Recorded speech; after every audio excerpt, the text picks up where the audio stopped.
What if the deepest historical record we possess, the one that claims to map the very foundation of human civilization, is not merely incomplete, but fundamentally and terrifyingly miscategorized? We often frame the narrative of origin around the comfortable epochs of classical antiquity, citing Greece or Rome, perhaps dipping back into the Fertile Crescent to acknowledge the monumental presence of Egypt.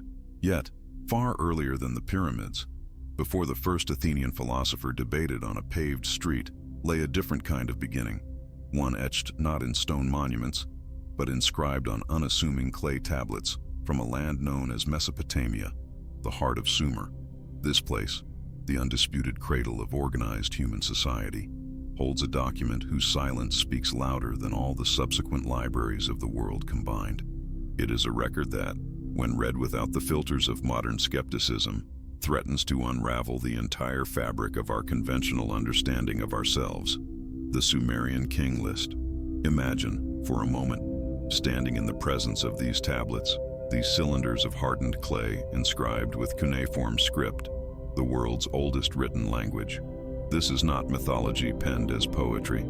It is bookkeeping, a chronological inventory, a precise register of sovereignty. The Sumerians were meticulous record keepers, tracking grain harvests, astronomical movements, trade agreements, and, crucially, the succession of their rulers. But as we follow this lineage, an immediate and profound sense of strangeness descends upon the timeline.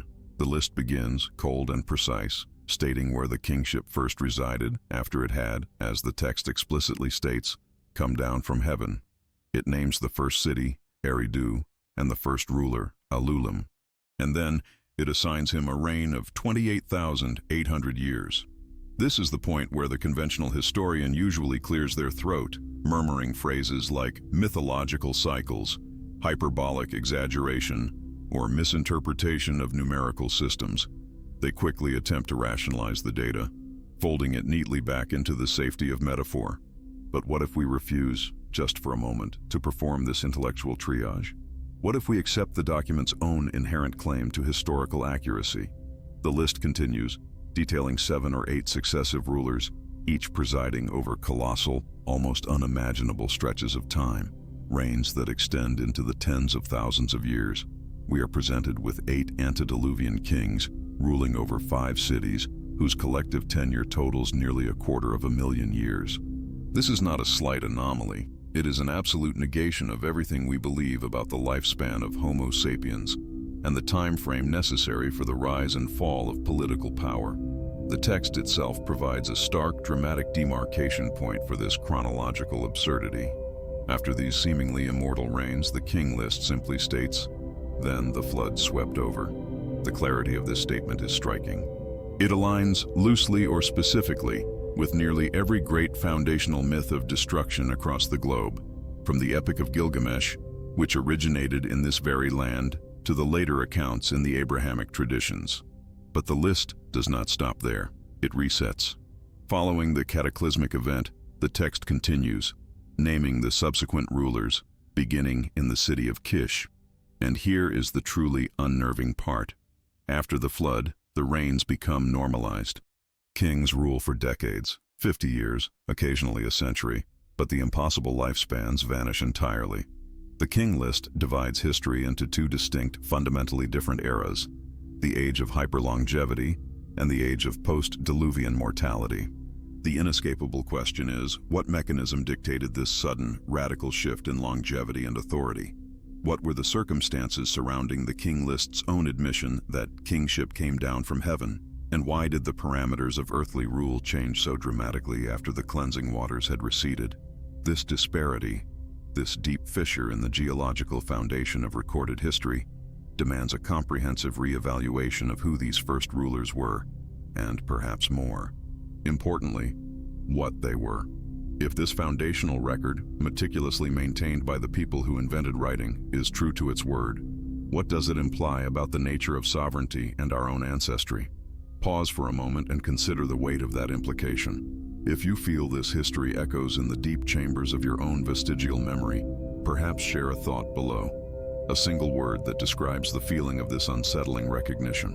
To join this investigation, ensuring you don't miss the subsequent unraveling of this mystery, take a moment to subscribe and like this video.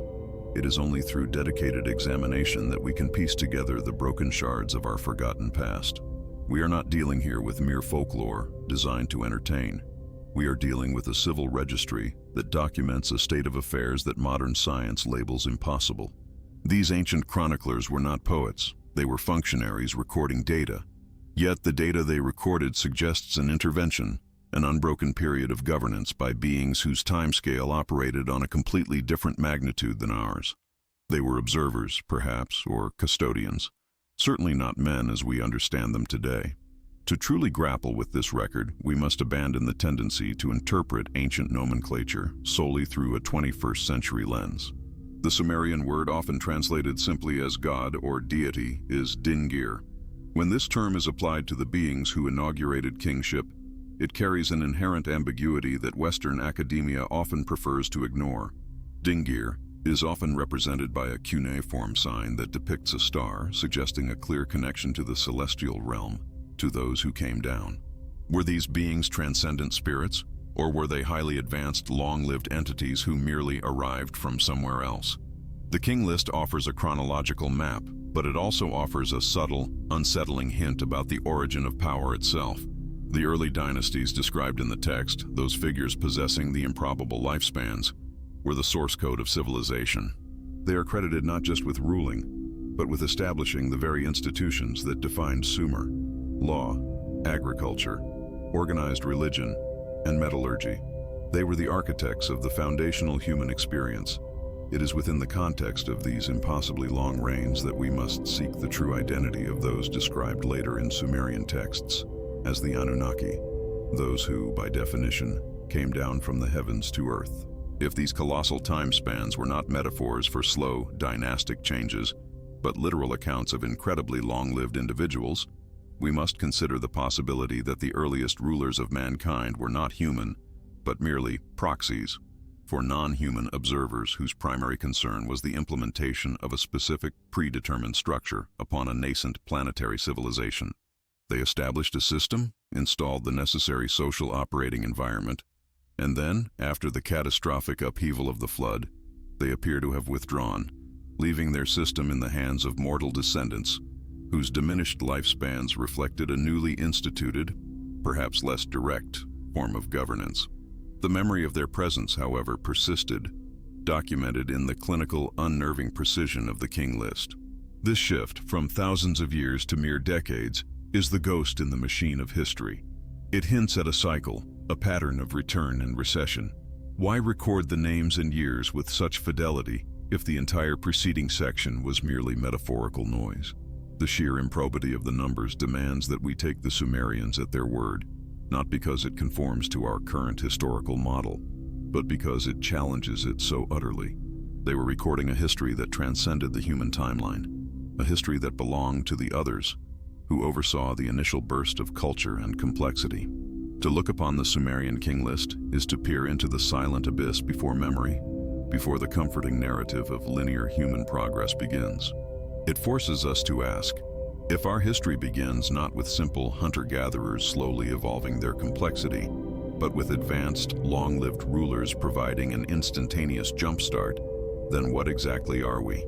We are standing at the threshold of recognizing a history that was not ours, but one inherited from external observers, a civilization built upon an imposed blueprint. This exploration, therefore, is not about mere ancient aliens theory.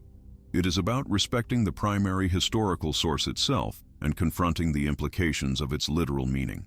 The Sumerian chroniclers tell us plainly that the King List provides the names of those who ruled before and after the Great Calamity, and they state unequivocally that the authority originated in the sky. If we choose to dismiss the antediluvian section, we are dismissing the very foundation upon which subsequent mortal civilization was built. We are choosing intellectual comfort over radical truth. We must now trace the threads of this celestial origin, moving past the chronological shock of the King List to the specific identities of the beings who held these unimaginable reigns. Who were these long-lived founders, these celestial custodians? What was their relationship to the earth, and why did they deem it necessary to initiate the human experiment? We have established the timeline and the historical framework. In our next investigation, we must now turn our full attention to the linguistic and archaeological record. attempting to lift the veil and understand the exact nature of the authority that came down from heaven, focusing specifically on the primary texts that detail the actions and motives of the beings known as the Anunnaki. If this deep dive into the true origins of the King List resonates with you, I encourage you to join the growing community of those who dare to question the established narrative. If you are still here, it means you recognize the importance of this forgotten record. Please ensure you are subscribed to the channel and leave a like so we know this investigation is critical. For those who stayed until the end, please comment with the phrase, "Kingship came down." Your participation is vital as we move to the next stage of this profound inquiry, which awaits you right here on your screen, ready to delve into the very identity and purpose of the Anunnaki themselves. What if the most profound record of human history is not a celebration of our resilience, but a meticulous log of someone else's presence? We have, in the previous observations, carefully laid out the foundational anomaly, the Sumerian King List. It stands as a solitary, stone-cold testament to a past where time itself seemed stretched and warped, where kings reigned not for decades or centuries, but for epochs measured in tens of thousands of years. This jarring dichotomy, this silent distortion in the historical mirror, is where our true inquiry must begin. How do we reconcile the verifiable history of Sargon of Akkad, whose rule fits neatly within the modern concept of time, with the almost mythological, yet geographically precise, reigns of kings who preceded the Great Flood, figures like Alulim and Alangar? The sudden dramatic drop from a reign lasting 2,800 years to a mere few decades suggests not an evolutionary shift in human governance, but a complete change in the very nature of the rulers, a quiet changing of the guard that the scribes of Sumer recorded with unsettling indifference.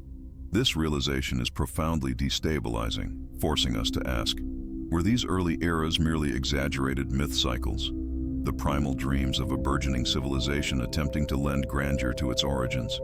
Or conversely, were they precise historical accounts describing beings whose lifespans, biology, or perhaps even their temporal understanding operated on an entirely different scale than our own? The persistence of this specific narrative, the reign of the Lugal or king descending from the heavens into the first city Eridu, is not isolated. It echoes through the myths of civilizations globally separated by geography and time. We see the same pattern, a golden age ruled by divine or semi-divine beings, followed by a global catastrophe, the deluge, and then the beginning of human mortal history. If the King List were simply local Mesopotamian folklore, these parallels would be easily dismissed as coincidence. But when the Sumerian list provides names, specific cities, and precise, albeit astronomical, durations, it elevates the narrative beyond simple mythology and into the realm of potential documentation. This is the unsettling geometry of the impossible reign. If we accept the premise that the scribes were recording something real, then we must confront the implication that the pre-flood rulers, often identified by researchers as the Anunnaki, were observing history from a scale we can barely grasp. Their existence and governance were seemingly tied to cycles much longer than the human calendar, perhaps aligning with vast celestial rotations or orbital periods. The King List, therefore, becomes less a history book and more an astronomical ledger disguised as political succession. It implies a sophisticated understanding of time that transcended human mortality, suggesting that those original kings were the architects of the pre-flood world, the ones who established the foundational laws and technologies that allowed civilization to sprout so quickly and so perfectly in the desolate landscape between the two rivers. They weren't simply rulers, they were observers and organizers, creating a blueprint for the civilization that would follow, a blueprint that was violently interrupted by the flood, the ultimate historical reset button. This journey into the deep past is complex, requiring both imagination and rigor. It demands that we not only read the text, but also feel the weight of the years it records. If these ideas resonate, if you find yourself drawn into the gravity of these possibilities, please consider reflecting on what you believe constitutes true history. Let us know in the comments if you think the King List is a factual record of non-human longevity or pure mythological symbolism. And if you are following this intricate thread of ancient whispers, engaging with this content helps us continue to illuminate these forgotten records. A simple like or subscription ensures you don't miss the next critical piece of this vast puzzle we are assembling. The shift, once the Great Deluge had passed, is palpable. The King List explicitly states, "The flood swept over, and after the flood had swept over, kingship descended from heaven a second time." But this second descent was fundamentally different. The reigns were now measured in dozens or hundreds of years, human scale. The original divine continuity was broken. This fracture point forces us to focus on Eridu, the first city listed, where kingship originally descended.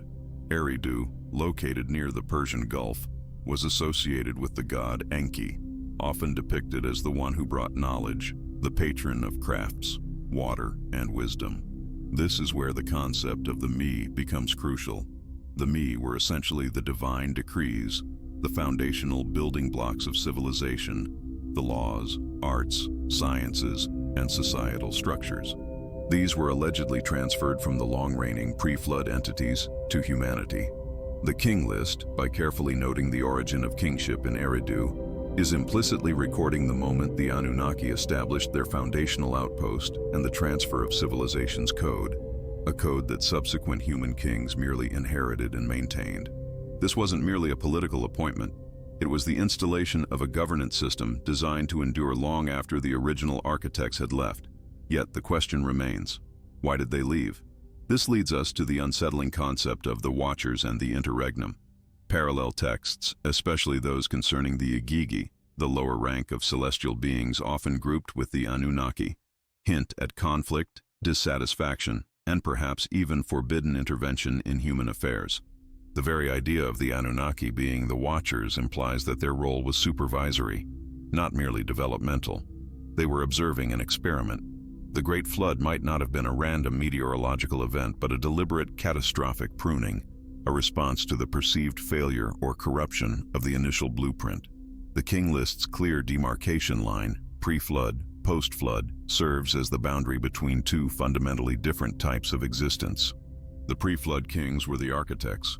The post-flood kings were the inheritors, left to manage the remnants of a highly advanced system, always looking over their shoulder, perhaps, for the return of the original authority.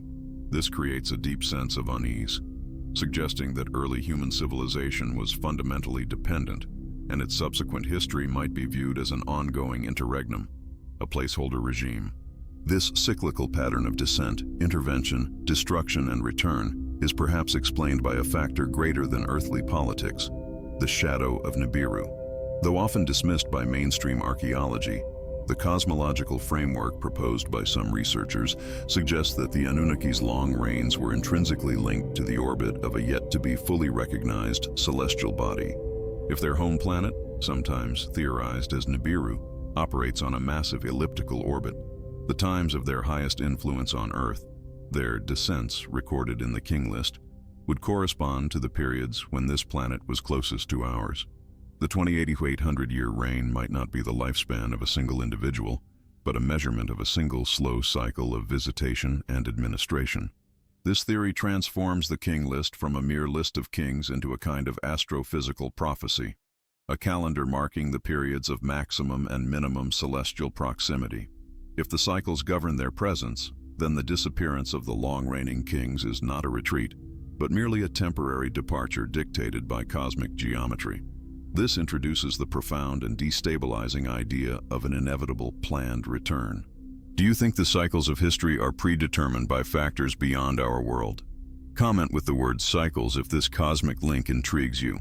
The meticulousness of the Sumerian scribes, their insistence on recording the names and fantastic durations of these initial rulers, was not simply historical vanity. It may have served a far more pragmatic purpose, the hidden agenda of the succession. For the human kings who took power after the flood, recognizing the sovereignty of the Anunnaki lineage validated their own right to rule.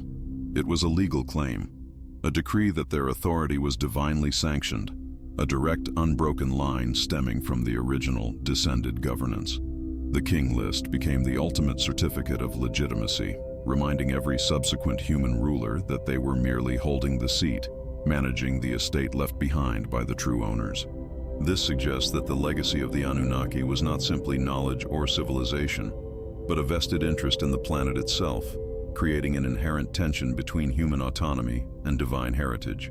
This tension, buried deep within the cuneiform, makes us question whether true human self-determination ever began, or if we are still living under the silent observation of a non-present regime. And this leads us to the most radical and perhaps most frightening implication: the echoes in the genome. If the Anunnaki were responsible for the creation or significant manipulation of early Homo sapiens, as suggested by narratives like the Enuma Elish or the Atrahasis epic, then their legacy is not just recorded on clay tablets, but woven into our very biological fabric. The sudden appearance of sophisticated Homo sapiens in the archaeological record, often cited as a profound puzzle by evolutionary science, takes on a new context. Were the human kings of the post-flood era simply the most successful hybrid offspring, the administrators best equipped to carry the seed of the Anunnaki civilization forward? The King List in this light transforms into a lineage chart that challenges the very concept of singular human origins. It suggests that our intellectual capacity, our drive for civilization, and even our rapid technological advancement might be tied not to slow evolutionary progress, but to an inherited, perhaps engineered signal. The meticulous preservation of this entire record, from the initial descent to the human succession, is itself a profound act, culminating in the inevitable question of return. Why would ancient civilizations preserve a record so challenging to their own sense of self, unless they believed that the entities recorded therein would one day consult that ledger? The Sumerian King List is not just an archive.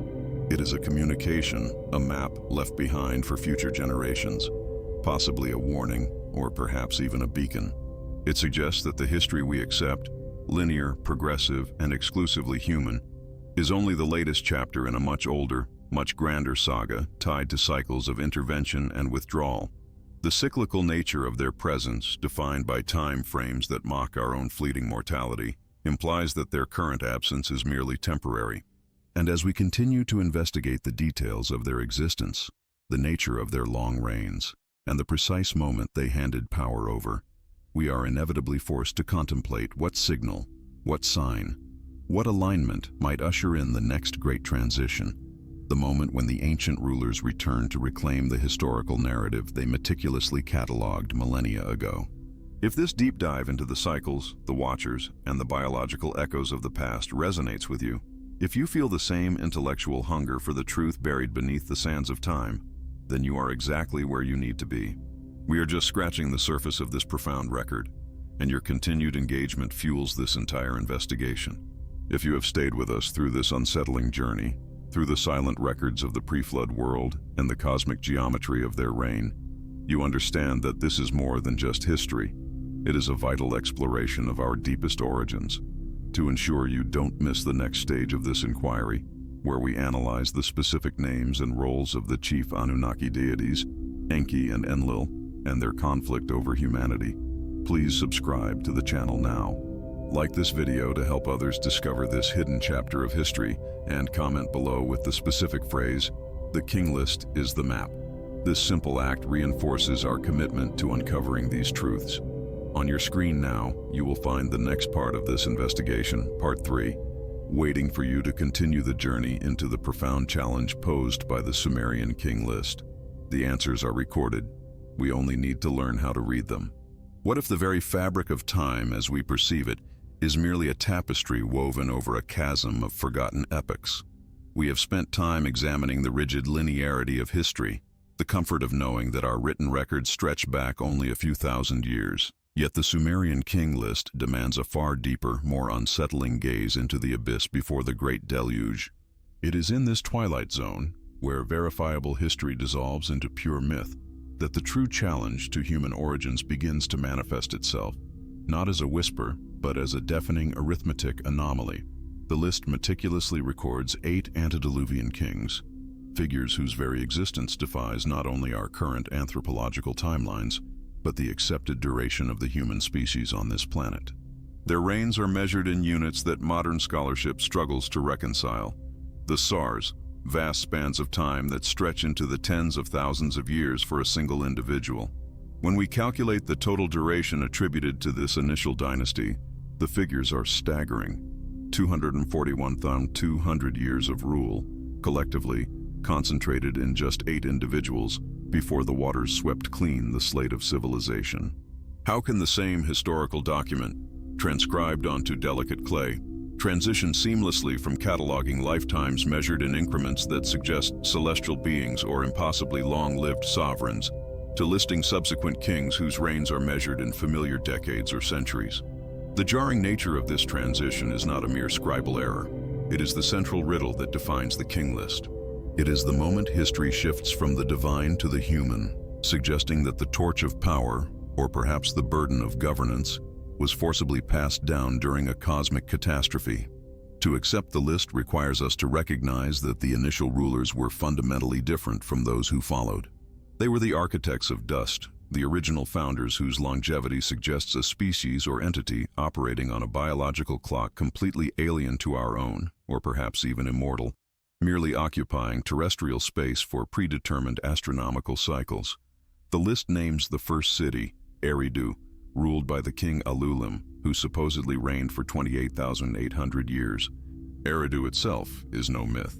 Its ruins lie buried beneath the sands of modern Iraq, a tangible reminder that this alleged cradle of civilization, the absolute genesis point in the Sumerian consciousness, was established under the supervision of those impossible beings. The sheer specificity of the location tied to the terrifying longevity of the rulers forces us to ask, was the King List intended to chronicle human history, or was it meant to be a record of the transition of stewardship, a chronicle of supervision? This is the point where curiosity solidifies into profound strangeness, where the numbers cease being academic curiosities and become deeply unsettling coordinates in time. If these incredibly long reigns are literal, they suggest an era of sophisticated control and stability that dwarfs anything in recorded human experience. If they are symbolic, then what grand truth do they symbolize?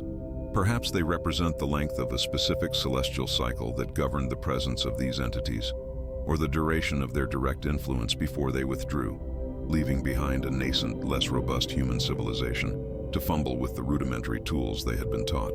It is this fundamental disconnect between the list's two halves, the pre-flood, superhuman ages, and the post-flood, recognizably human ages, that suggests a veil of forgetfulness was deliberately drawn over the deepest past. Was this knowledge too volatile, too challenging to the human ego, to be maintained after the catastrophic reset? It is highly probable that as subsequent scribes copied and translated these ancient texts, facing the pressure of new religious or political paradigms, they simply dared not alter the original, yet they also could not explain it, allowing the shocking truth to persist simply through the inertia of reverence for the antique record. This leads us to the cycle of the Great Return, an idea intrinsically linked to the Anunnaki narrative. The concept of immense duration in ancient cosmology often ties into astronomical processes. The Great Year, the precession of the equinoxes. Could the SAR be a measurement unit inherently related to the orbital period of the supposed planet Nibiruan, often associated with the return of these ancient entities? A reign of 36,000 years, or 43,200 years as cited in the list, suddenly makes more sense if it is an externally imposed measurement, a unit of cosmic governance, rather than a reflection of terrestrial human lifespan. The King List may, therefore, be less a historical document in the modern sense and more a chillingly precise astronomical timetable, a celestial calendar masked as a lineage of rulers, detailing the periods when the gods were physically present and directly administering the early settlements. This realization transforms the record into a calculus beyond man, suggesting that the Sumerians, operating with a sophisticated sexagesimal, base 60 system, were recording figures that relate directly to larger cosmological numbers. Numbers like 3,600, 7,200, 432,000, which reappear across various ancient myths and astronomical calculations globally. The precision, the intentionality behind these numbers, defies the notion of haphazard myth-making. The King List feels curated, structured, and mathematical, hinting at an intellectual framework inherited from its non-human founders. If we recognize the meticulous nature of the early Mesopotamian civilization, we must acknowledge that their primary record of origin was not carelessly constructed. It was a precise, albeit disturbing, inheritance. As we delve deeper into this record, understanding that these antediluvian reigns represent more than just names and numbers, we invite ourselves to share in the process of discovery. This investigation is less about finding answers and more about learning to ask better, more unsettling questions. If you find yourself captivated by the shadows and echoes within these ancient tablets, take a moment to engage with this process. Hit the like button to signal your curiosity, subscribe to ensure you don't miss the coming revelations, and share your most potent questions in the comments below. Let your participation be an extension of this inquiry, a collaborative effort to peel back the layers of profound historical quietude. The shift in perspective must acknowledge the silence of the observer. If the Anunnaki were indeed the original sovereigns, what was their posture toward the early humans? Were they benevolent guides, perhaps genetic engineers, or simply cosmic supervisors maintaining a terrestrial outpost? The King List gives us the names of the rulers, but not their motivations. However, when we overlay the list with other Sumerian cuneiform texts, the Enuma Elish, the Atrahasis epic, a pattern emerges. These gods were deeply involved in terrestrial matters, managing agriculture, developing infrastructure, and most crucially, orchestrating the genesis of the clay, the creation of the Lulu, or primitive worker, designed to relieve the Anunnaki of their manual labor. The King List, therefore, becomes the formal political record of this genetic and civilizing experiment, charting the phases of direct management. If this hypothesis holds, the implication is staggering. The earliest recorded history is a political ledger of beings who viewed humanity not as a natural evolutionary endpoint, but as a functionally created workforce. Our origins, according to this very precise and ancient document, are not accidental, but engineered. This recognition casts a long, disquieting shadow over every subsequent theory of civilization. It suggests that civilization did not arise organically from nomadic tribes, but was imposed or accelerated by external, superhuman intelligence. This leads us to seek the signature in the stones. If the Anunnaki were the initial architects, should we not find physical evidence that defies the technology attributed to the early Neolithic or Chalcolithic periods? We should look for sites that exhibit astronomical precision, monumental structures built with incomprehensible effort, or anomalous artifacts that predate their supposed creation date.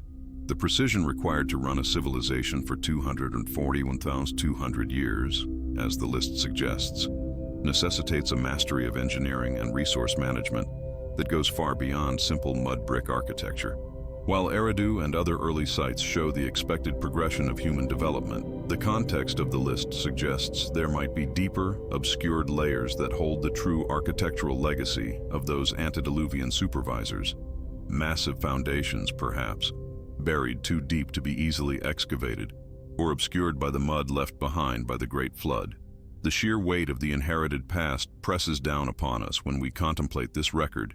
The King List is not just a quirky artifact of antiquity, it is a direct challenge to the modern human narrative of self-sufficiency.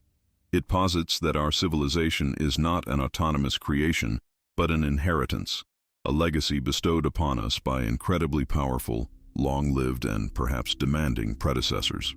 The act of reading and reflecting on this document is an act of intellectual recovery, pushing back against the centuries of scholarly skepticism that chose comfort over confrontation. If you have stayed with this complex and highly layered investigation, then you understand the seriousness of what the Sumerian King List implies. You are ready to step across the threshold to the next era of this deep dive.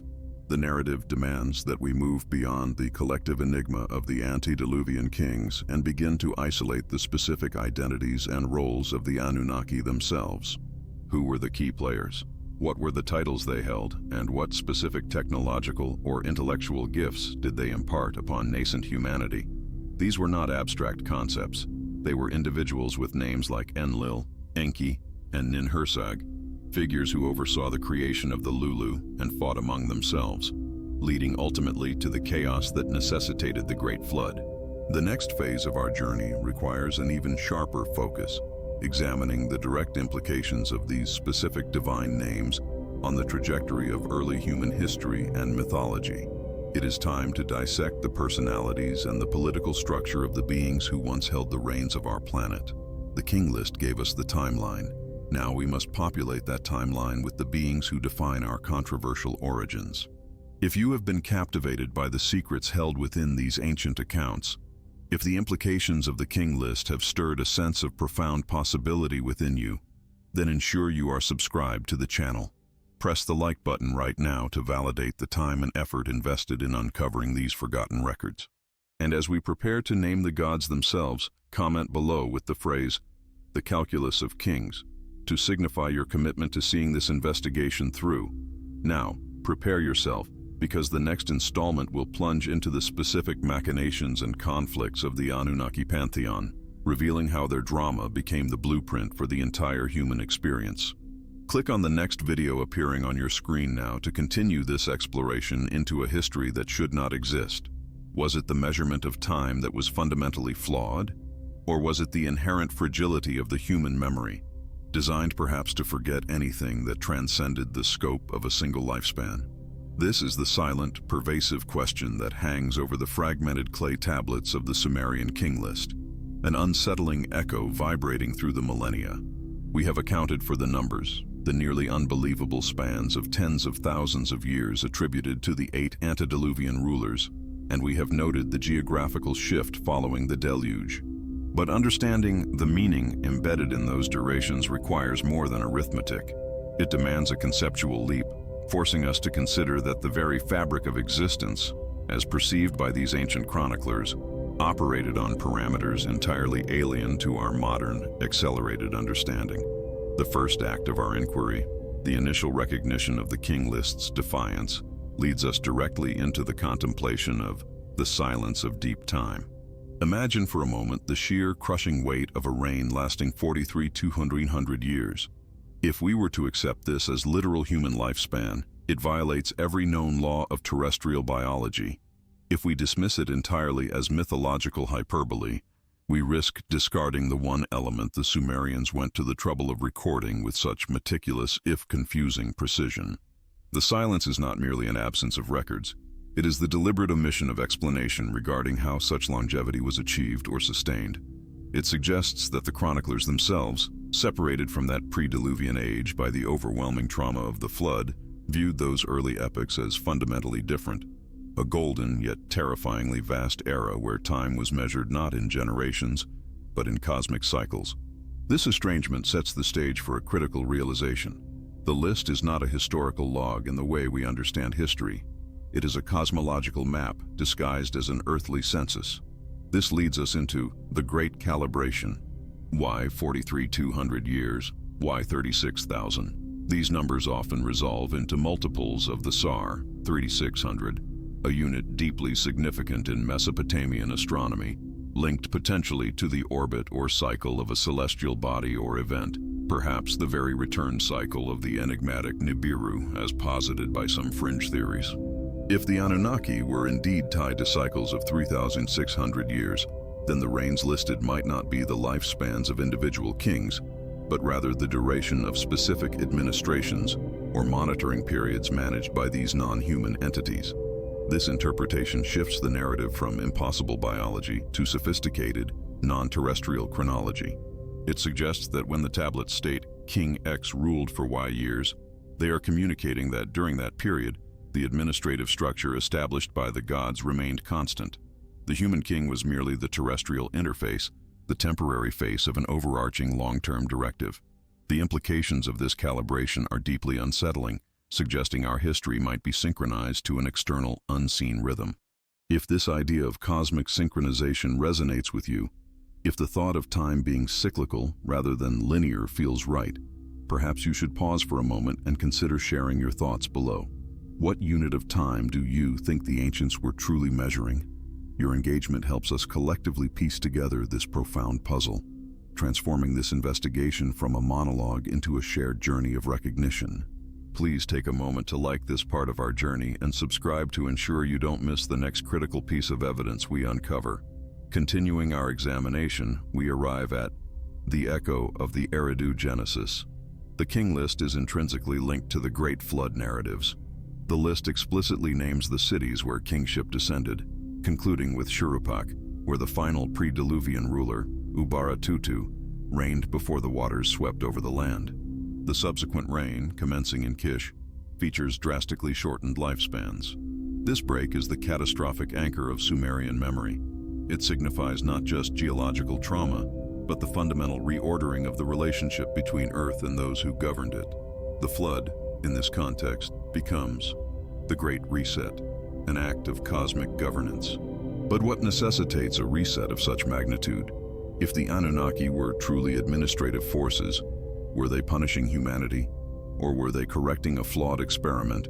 Or perhaps simply waiting for the completion of a grander cycle, of which the flood was the inevitable natural consequence? The silence surrounding the reason for the flood, beyond the vague references in parallel texts to the noise and chaos of humanity, is the silence of the ultimate authority refusing to offer justification to its subjects. This brings us to the descent of the guardians. The narrative, even in its most skeptical academic interpretations, begins with kingship descending from heaven. This metaphor, when stripped of religious varnish, speaks to an external establishment of governmental and societal structure. These guardians, the Anunnaki, came down not merely to observe, but to administer and organize. Their purpose, according to esoteric interpretations of cuneiform texts, involved the mining of precious metals, specifically gold, required for sustaining their distant homeworld, or perhaps for atmospheric remediation. If we accept the King List as a record of terrestrial administrative epochs, then the Anunnaki were the ultimate management team, installing human kings as local governors in the newly established city-states. The question then is not if they were here, but what infrastructure they left behind, and how much of modern societal structures are merely residual echoes of that initial, non-human imposed design. The function of these early human rulers takes on a new gravity under this lens, culminating in the veiled purpose of kingship. If the pre-Diluvian kings reigned for thousands of years, they were essentially immortal in relation to the average human. They functioned as a constant, direct link to the Anunnaki. Their kingship was less about conquest and more about priestly mediation, acting as conduits of highly advanced knowledge, technology, and cosmic law. This suggests that the earliest forms of human governance were not organic developments, but delegated authority. The king was the high priest, the engineer, and the spiritual anchor, all rolled into one. When the flood came, this direct eternal link was severed. The purpose of kingship post-flood shifted entirely, becoming militaristic, localized, and tragically short-lived. The King List records this transition perfectly. The divine mandate was replaced by human ambition, constrained by mortal time. To truly grapple with this history, we must confront the materiality of the divine. For the ancients, the concept of a god was often intertwined with tangible power, a being capable of moving mountains, manipulating the weather, or constructing impossible structures. If the Anunnaki were the authors of the King List's early entries, they were beings whose existence transcended typical human limits, perhaps due to advanced genetic engineering, cryostasis, or temporal manipulation. We are asked to accept that beings who lived for millennia walked the earth, dictating the first laws and establishing the first cities, Eridu being the most famous. If they were material, if their presence was physical rather than purely spiritual, then the King List becomes a historical record of extraterrestrial engagement, not just local religious belief. It is the bridge between mythology and astrophysics that most historical narratives refuse to cross. Yet the King List demands that very crossing. The evidence for this radical shift is inscribed plainly in the clay, a phenomenon we call the Great Rift, before and after. The numbers do not lie about the change in scale. The reigns in Kish, Uruk, and Ur are measured in hundreds, then dozens of years, periods entirely consistent with human lifespans. What explains this abrupt reduction? The easiest answer is that the historical record finally began recording human reigns, suggesting that the Anunnaki either left entirely or withdrew into the shadows, relinquishing direct visible administration. Another, far more unsettling possibility is that the cosmic conditions changed, or perhaps the post-Diluvian environment no longer supported the immense longevity of the pre-flood rulers. The rift represents the moment human history truly began, defined by fragility, finitude, and the loss of that direct immortal guardianship. The King List is, therefore, a lament for lost time, a stark demarcation between the age of the observers and the age of the observed. We are left then attempting the search for the missing signal. If the Anunnaki were here, where is their undeniable, unassailable physical footprint beyond the texts? The colossal structures of Mesopotamia, the mastery of astronomy, the instantaneous appearance of high civilization, these are suggestive, but not conclusive. The missing signal might not be a crashed ship, but rather the underlying mathematical, scientific, or spiritual inheritance woven into the earliest surviving cultures. It is the sudden, fully formed complexity of Sumer itself that serves as the most powerful, if subtle, signal. It suggests a civilization that did not slowly evolve its knowledge base, but rather inherited it, a complex software package downloaded onto a relatively primitive operating system. The true evidence might be hidden in plain sight, encoded in the very foundation of human consciousness and early societal structure. This relentless investigation leads to the core doctrine that fuels modern inquiry into this subject, the doctrine of return. If the Anunnaki were tied to cyclical time, if their epochs of administration corresponded to orbital patterns, then their departure, or withdrawal, is not permanent oblivion, but temporary absence. The ancient texts, though often ambiguous, frequently hint at a future reappearance, a return to complete the unfinished business of the earlier epochs. This doctrine fosters an intense sense of uneasiness. If our foundational history was governed by external, vastly superior intelligence, what happens when their cycle dictates their return? The King List, with its meticulous tracking of early reigns and its dramatic post-flood shift, stops feeling like a simple archive and starts functioning as a celestial countdown, a historical warning etched in clay. The message is clear. The history we inhabit is merely a temporary phase between two great administrative cycles. Finally, we must consider the unspoken contract. The very existence of the King List, its preservation through immense upheavals and collapses, suggests an inherent value recognized by generations of scribes. Was there an implicit agreement, a mandate passed down through the priestly class to maintain the record of the true origins of kingship? This contract implies that the knowledge of the Anunnaki, their existence, their purpose, and their eventual return, was the most guarded secret of the ancient world. It was a secret that guaranteed power, legitimacy, and understanding of the universe's true mechanics. The King List is not just a document, it is the evidence of an ongoing relationship, a historical covenant between humanity and the mysterious entities that first granted us sovereignty. To understand the King List is to begin to read the fine print of that forgotten, unspoken contract. The cities that emerged immediately after the flood, Kish, Uruk, Ur, each hold specific clues, specific dynastic names that connect directly to the legacy of the Anunnaki and the initial post-flood restructuring. As we move forward, focusing our attention on the specific individuals and the architectural remnants of these crucial post-diluvian centers, we will try to understand exactly what kind of civilization the Anunnaki established and what specific tasks the first human kings were charged with performing. If you have stayed with us through this deep dive, navigating the immense cyclical time of the Anunnaki and recognizing the silent implications of the Great Calibration, you are now part of the small circle of those who understand the true weight of the Sumerian King List. This journey demands commitment. If you feel the call to continue this profound investigation, please secure your place by subscribing to the channel. Liking this video ensures that this crucial information reaches more seekers. And to solidify your understanding of this part of our investigation, please comment below using the phrase, "The Great Calibration." Do so, and know that you are signaling your recognition of the cycles that govern our forgotten past. The next act of this history begins now, as we turn our gaze from the abstract chronology to the very real, very unsettling reigns of the early kings of Kish. We press onward into the shadows of the first dynasties, seeking the tangible inheritance left by those who descended from the heavens. Where then does the true history begin? If the King List, the foundational document of Mesopotamian civilization, describes reigns lasting thousands of years before a cataclysmic flood, what does that imply about the nature of time itself as perceived by the first chroniclers? We are accustomed to measuring epochs by decades or centuries, yet the list demands we recognize a temporal framework so vast, so alien, that it pushes the very definition of human memory into the realm of the divine. This is the central paradox we must confront. The archaeological record, Tangible cities like Eridu and Uruk, with their meticulously layered ruins, only takes us back so far, perhaps 6,000 years.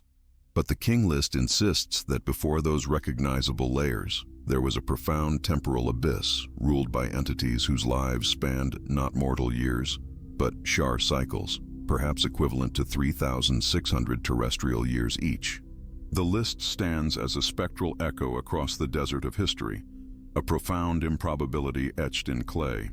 It is the assertion of an age of supervision, where governance was not measured by human ambition, but by celestial decree. The fact that the scribes, who were otherwise meticulous record keepers of barley harvests, tax ledgers, and trade routes, chose to begin their official history with this impossible chronology, suggests it was not mere myth-making, but the recording of a genuine, unforgettable discontinuity. They were stating, unequivocally, that the origins of kingship were non-human, an institution bestowed upon them from the sky, not developed gradually from tribal consensus. The sudden shift in human capability, the instantaneous explosion of civilization that we observe in Sumer, complete with writing, complex astronomy, and hydraulic engineering, presents itself as an effect without a commensurate terrestrial cause. The Anunnaki, through the lens of the King List, are presented as the cause, the intervention that bypassed the natural slow climb of evolution. If we acknowledge this document as even partially truthful, we must accept that what we call human history is actually a highly compressed, post-interventional narrative. This realization creates a significant sense of estrangement. We are looking at our own roots, yet finding them defined by criteria that defy our current scientific models. If you find yourself pausing, rereading these ancient numbers, and feeling that profound cognitive dissonance, the clash between the observable physical world and the impossible depth of historical claim, then you are actively participating in the core investigation. The pursuit of this hidden knowledge is not a passive activity. It requires a willingness to temporarily suspend established paradigms. If these questions resonate, if you feel the pull of this forgotten history demanding attention, I invite you to join the growing community of thinkers grappling with these complexities. A quiet appreciation of this material, evidenced by a subtle gesture of support, ensures that these deep dives into obscured records continue. This brings us to the nature of the Anunnaki's role after the deluge, after the Great Interruption. When the King List resumes, it does not simply pick up where it left off. The text explicitly states, after the flood swept over, and the kingship had descended from heaven, the kingship was in Kish. This phrasing is crucial. Kingship didn't re-emerge. It was redescended. The power was regranted, implying that the observers had returned to reinstate the system. They were not just the initiators of the first world, but the administrators of the subsequent reboot. This suggests a pattern of behavior. The Anunnaki are instructors who plant the seeds of civilization, allow them to flourish under their initial impossibly long supervision, cleanse the slate when the experiment reaches a critical point, and then reinstall the core operating system, albeit with significant modifications. Namely, drastically reduced lifespans for the new human rulers. We begin to recognize the true scope of the King List.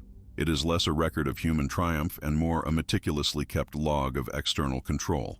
The appearance of advanced structures and methodologies, the very grammar of civilization, seems to manifest ex nihilo, because the foundational knowledge was not evolved locally.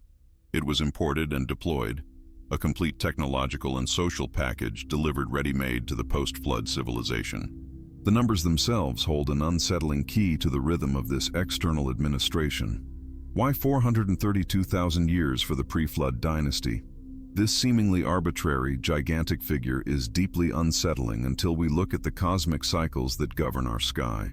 The vast period of rule is perfectly divisible by the 25,920 years required for the Great Year, or the precession of the equinoxes.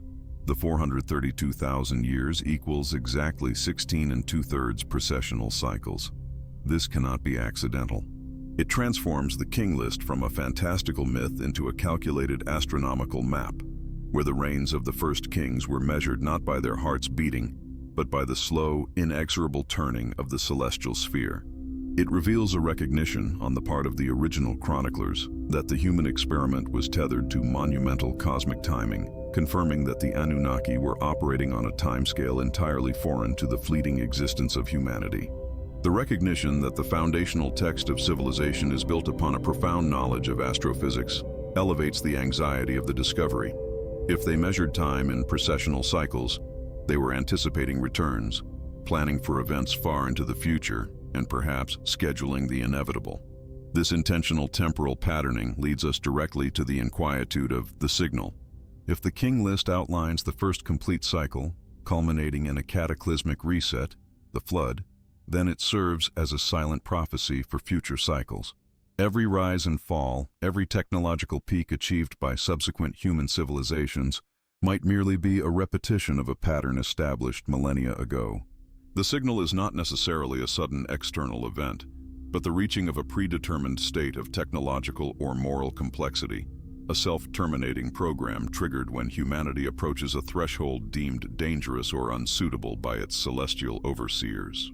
The unsettling implication is that the Anunnaki may have engineered obsolescence into the very framework of civilization, ensuring that humanity never evolves beyond a certain level of control or independence. The profound lengths of the first reigns, followed by the dramatic reduction in lifespan, seems to be a deliberate attenuation, a lowering of the voltage of consciousness after the destructive power of the first attempt. Perhaps the long-lived rulers before the flood were capable of using technologies far too powerful, leading to the necessary systemic destruction. But let us consider the reigns not just as a political history, but as a biological or genetic ledger. The immense length of the first reigns could signify a period where the rulers were pure Anunnaki, or first-generation hybrids possessing nearly immortal lifespans. As the generations progressed and the list moves through time, those lifespans shorten dramatically. This suggests a gradual dilution of the original celestial inheritance, a slow but steady corruption of the royal bloodlines through increasing interaction with the indigenous earthly population. The King List then becomes a document charting the progressive genetic decline, detailing the slow descent from divine purity to mortal weakness. The shift after the flood, where even the post-flood kings, though still long-lived by our standards, only ruled for hundreds, not tens of thousands of years, marks the point where the genetic link was severely weakened, though still present. This interpretation shifts the narrative focus from administrative supervision to a deep-seated concern over the preservation of a specific lineage. We are looking at a record of heredity, not merely a list of names. This idea of genetic record-keeping emphasizes the mystery of the gap in the record, the moment when the kingship went to Kish. This transitional period, symbolized by the flood break, represents the true moment of trauma and reevaluation.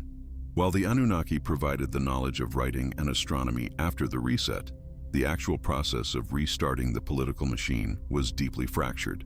Why Kish? Why not a direct return to Eridu, the first city established by the divine beings? The move suggests a necessary geographical and political separation from the contamination of the previous world.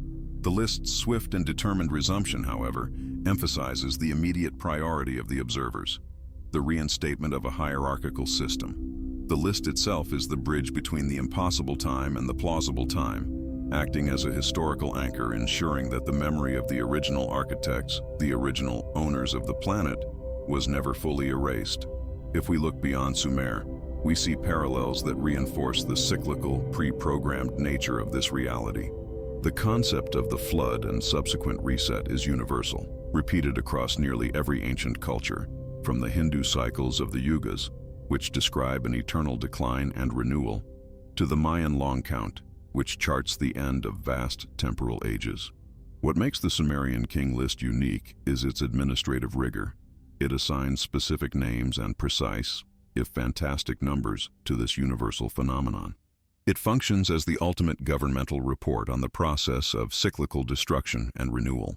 The Anunnaki are, perhaps, simply the names given to the custodians of this cosmic rhythm, the engineers who enforce the inevitable conclusion of every great age. The familiarity of these global myths should not reassure us. Rather, it should confirm the unnerving synchronization of ancient consciousness around a central, traumatic event of universal reinitialization. This leaves us with the profound anxiety of the inevitable return. If the King List documents the last time kingship descended from heaven, It simultaneously builds the expectation that it will happen again. Every king who followed, every dynasty that rose and fell in subsequent millennia, was merely holding the throne in trust, maintaining the structure until the hereditary promise of the Sky People demanded their reassertion. The list is not just a catalog of the past. It is a profound philosophical statement about the future, a testament that the original landlords have merely been absent, not gone. They are the silent observers embedded within the genetic and architectural fabric of our world, waiting for the designated moment, the completion of the present cosmic cycle, to deliver the next signal. This profound tension, the waiting, the silence, the knowledge that history is set to repeat on a scale too vast to comprehend, is precisely what the Sumerian King List forces us to confront. It begs the ultimate question: was the King List created merely to record what happened, or was it designed to establish a continuous, unbroken chain of memory, ensuring that the next generation of Anunnaki, whenever they return, will recognize the precise point in the timeline where human civilization currently stands? The King List functions less as a history book and more as a sophisticated log for future reference, a signpost ensuring continuity in their vast, cyclical administration. If you have stayed with us through this deep reflection, through the long reigns and the cosmic cycles, it is because you recognize the profound potential for historical revision hidden within this ancient clay. If you feel the weight of this investigation, please ensure you are subscribed to the channel. Liking this video helps us chart these hidden waters. And if you have truly internalized the implication of these cycles, comment the phrase, "The signal is the cycle." Join us in the next chapter as we turn our focus specifically to the architecture of the first cities mentioned in the list, searching for physical remnants of the non-human design principles described by the very first kings. What if the gaps in our recorded history are not merely spaces of information we have lost, but deliberate voids, markers placed to separate epochs defined by different rules of existence? This silent question sits at the heart of our ongoing investigation into the Sumerian King List, an artifact that defies our linear understanding of time, offering instead a terrifying echo of infinity. We have traced the descent of kingship, the lineage that began in Eridu, but the staggering durations recorded, the reigns measured in thousands and tens of thousands of years, force us to abandon the simple notion of human governance. We are faced instead with the concept of oversight, of control exercised by beings fundamentally different, who seem to view human lifetimes as fleeting moments in their own relentless cycles. The sheer numerical scale of the pre-Diluvian reigns, those periods before the Great Flood that marked a definitive reset, acts like a cosmic mirror, showing us just how small and constrained our current perspective truly is. When a single ruler, a Lalangar, is claimed to have reigned for 36,000 years, we must ask, is this history or is it a calendar? Is it a measure of a man's life or the measure of an astronomical cycle? Perhaps the orbit of a celestial body whose return signaled a shift in human affairs? This is where the mythological framework collides violently with archaeological certainty. The scribes who meticulously carved these lists were not poets crafting simple allegories. They were chroniclers attempting to document a reality so vast, so temporally challenging, that only symbolic, hyper-extended numbers could convey its true nature. These vast spans suggest a lineage not prone to the physical entropy we experience, rulers who existed outside the constraints of mortal biology, lending weight to the theory that the early kings were indeed the Anunnaki, the princely offspring, or those who from heaven to earth came. The deeper we read into this document, the more intense the feeling of estrangement becomes.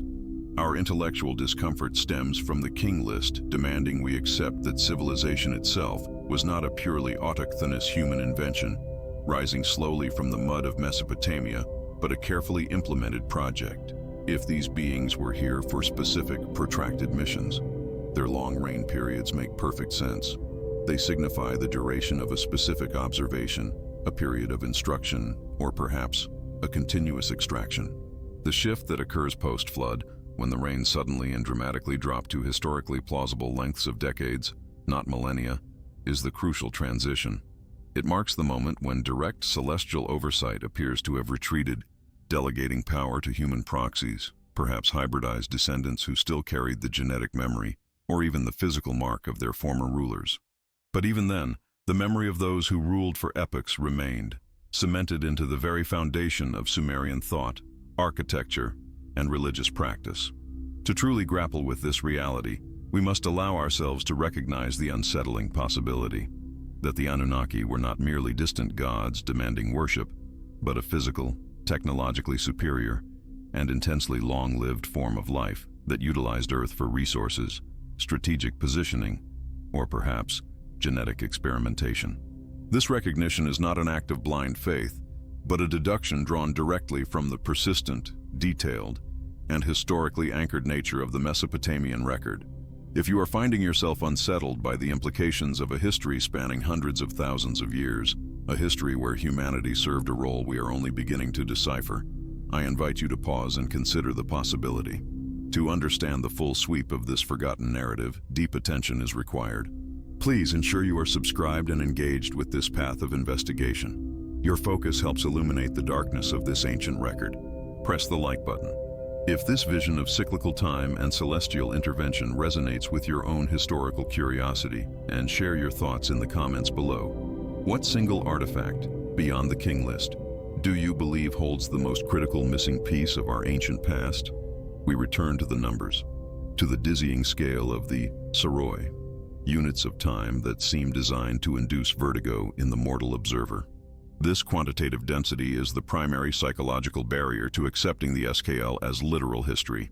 Yet we must remember that ancient peoples often encoded deep scientific and astronomical knowledge within what we now classify as myth or legend.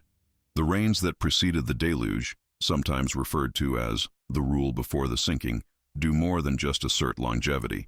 They establish a pattern of cosmic cycles that governed Earth's history. These enormous periods likely correspond not just to the Anunnaki's lifespan, but to the precise astronomical intervals required for their return or for critical planetary alignments that dictated their operations here. If we accept the premise that their technology, their physiology, and their very comprehension of time operated on a non-human scale, the numbers cease to be absurd exaggeration and become instead a coded clock. They measure not human reigns, but the duration of the celestial experiment itself, providing a stark timeline against which the brevity of modern civilization pales into insignificance. The most radical and perhaps most frightening implication of connecting the King List to the Anunnaki narrative is the demystification of the divine. These were not beings of pure spirit dwelling in an unknowable heaven, but entities that descended, walked the earth, organized labor, demanded resources, and occasionally intervened violently in human affairs. They were a pantheon of flesh and blood, susceptible to rivalries, ambition, and the need for sustenance, perhaps a specific energetic or material component found only on Earth. This elevates the discussion from simple theology to exobiology and ancient history. When the Sumerians spoke of Enlil or Enki, they were describing powerful, physically present administrators whose longevity gave them a mastery over history that made them seem eternal. Their command structures were rigid, their authority absolute, and their presence was the foundational mechanism that spurred the sudden, inexplicable burst of Sumerian civilization. The shift from hunter-gatherer societies to complex, urban, writing-capable cultures in the blink of an archaeological eye becomes far less miraculous if viewed as an organized, intentional deployment of advanced knowledge by external observers. If the history recorded in the SKL spanned nearly 500,000 years before the flood reset, then the history we commonly study, from the Greek city-states to the present day, perhaps 6,000 years in total, is merely the fleeting post-diluvian epilogue. This recognition casts a long shadow over our self-importance. We tend to view our current advancements, our science, and our philosophies as the pinnacle of historical development. Yet the King List implies an ancient era governed by beings with advanced technical knowledge, where human history was effectively subservient, a means to an end.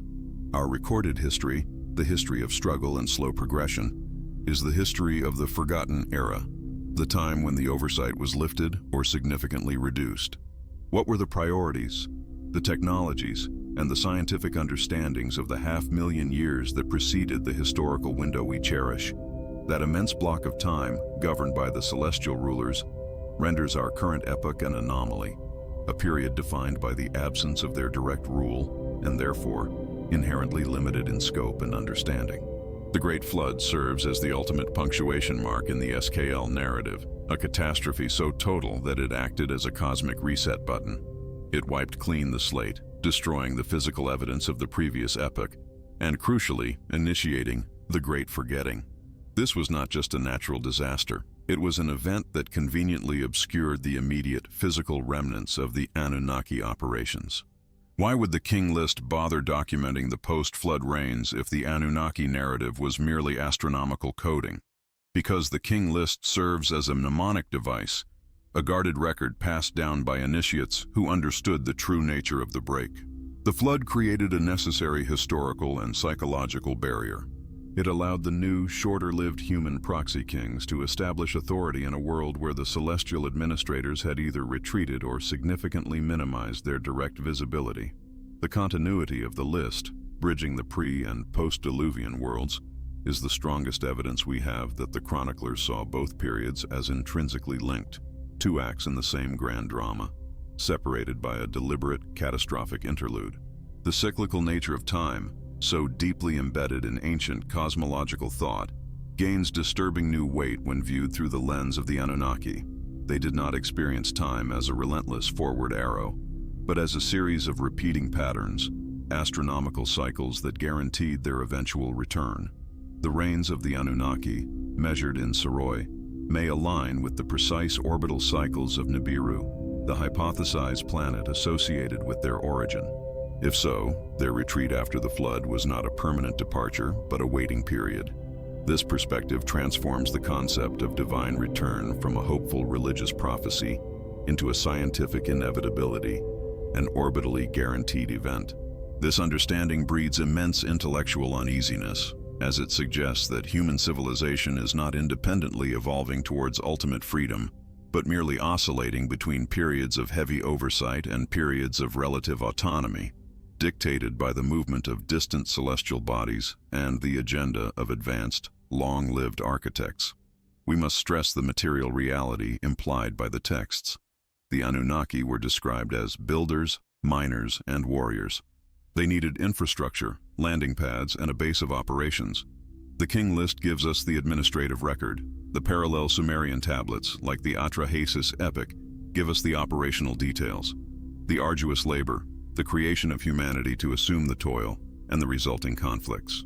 The focus remains locked on earthly resources and earthly administration.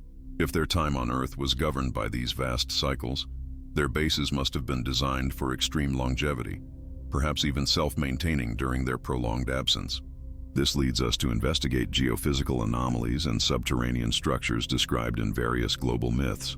Are these the remnants of the long-term infrastructure established by rulers who governed for 43,200 years at a stretch? The physical evidence, though often ambiguous and fiercely debated, must be sought not through the lens of human archaeology, but through the possibility of non-human, technologically superior habitation designed to withstand the great cycles of the planet. The Sumerian King List fundamentally challenges the narrative of gradual organic human progress. It strongly suggests that the complexity we call civilization, urban centers, sophisticated mathematics, cuneiform writing, and advanced astronomical knowledge, was not achieved accidentally but was intentionally planted. The King List begins with the descent of kingship, implying the handing over of governance, and by extension, the fundamental operational structure required to maintain a complex society. Was Sumer merely the most successful terraforming or civilizing experiment carried out by the Anunnaki? If so, the kings listed immediately after the flood, the first human proxies, were not inventors, but inheritors, executors of a system already established, tasked with maintaining the inherited knowledge until the return of the true architects.